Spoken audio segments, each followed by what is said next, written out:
հենց այս համատեքստում, քանի որ կուսակից ընկեր է, Արմեն Աշոտյանի թեմային անդրադառնանք, որովհետև ըստ էության տարօրինակ, շատ տարօրինակ զուգադիպությամբ Էդուարդ Շարմազանովը եւ Արմեն Աշոտյանը որոշեցին հենց ուղիղ եթերում հենց զուգահեռաբար մեկնաբանել այն քննարկումը, դեբատը, որը տեղի էր ունենում հանրայինի եթերում, հենց անմիջապես հետո ինչ որ տարօրինակ քրեական, որովհետև հենց այն պահին, երբ որ Արմեն Աշոտյանը որոշեց հերթական անգամ ուղղակի հերթական անգամ բացահայտել Նիկոլի ստերը ուղիղ եթերում, ընդ որում, առանց ժամանակային տարբերության, որ մեր քաղաքացիները հիանալի հնարավորություն ունենան առանց աջ ու ձախ ընկնելու, իմանան ճշմարտությունը, սուտը, մանիպուլյացիան, կեղծիք տարանջատելու։ Հենց այդ գիշերը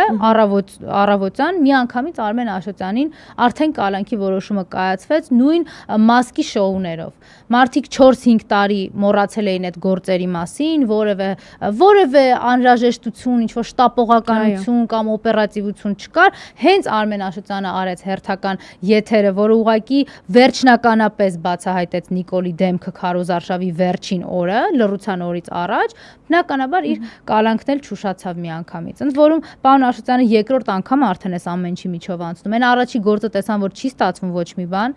Ես մի փոքր էլ մանրամասնեմ այդ իմաստով, սկզբից ասում են այդ գործով, առաջի գործով, որի արդյունքում 2 տարից ավել անցկացրեց անազատության մեջ, ուրեմն սկզբից ասում էին տուժող կա, վնաս կա պատճառված, հակաիրավականություն կա։ Հիմա եկել հասել ենք այն փուլին, որ տուժող չկա,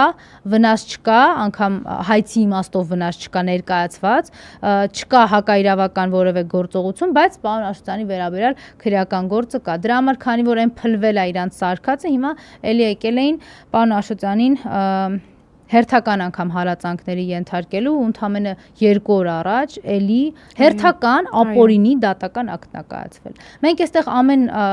դրվագով կարող ենք խոսել բոլորից, իմ կուսակցական ընկերներից, իմ կուսակցության ղեկավարի նկատմամբ իրականացվող շինծ ու քրեական հետապնդումների մասին, բոլորի, բայց մեծ իմաստով մենք այստեղ բոլորս քաղաքական բանտարկյալներ ենք։ Քաղաքական բանտարկյալը այն մարդը, ով իրեն հայ ազգում, ով իրեն հայ է համարում, ով իրեն հայոց պատմության կրողն է համարում, ով պատմական Հայաստանի, իրական Հայաստանի հիմար դիսկուրսի մեջ չի մտել, ով գիտի, որ Արարատի կողմը կարելի է նայել, ով երբեք հակադրության մեջ չի դնելու Արարատն ու Արագածը, ում համար հայոց ցեղասպանությունը ոնց որ Էրդողանն է ասում, Նիկոլի տեր Էրդողանը, դա զրպարտություն չի, դա փաստ է։ Իսկապես մենք բոլորս քաղաքական բանտարկյալի կարգավիճակում ենք, ընդհանրապես հայերը Նիկոլի մոտ քաղաքական բանտարկյալի կարգավիճակում են։ Իրանց տեղ Էրդողանն ու Ալիևը կարգել են որպես մեր բոլորի բանտապետ։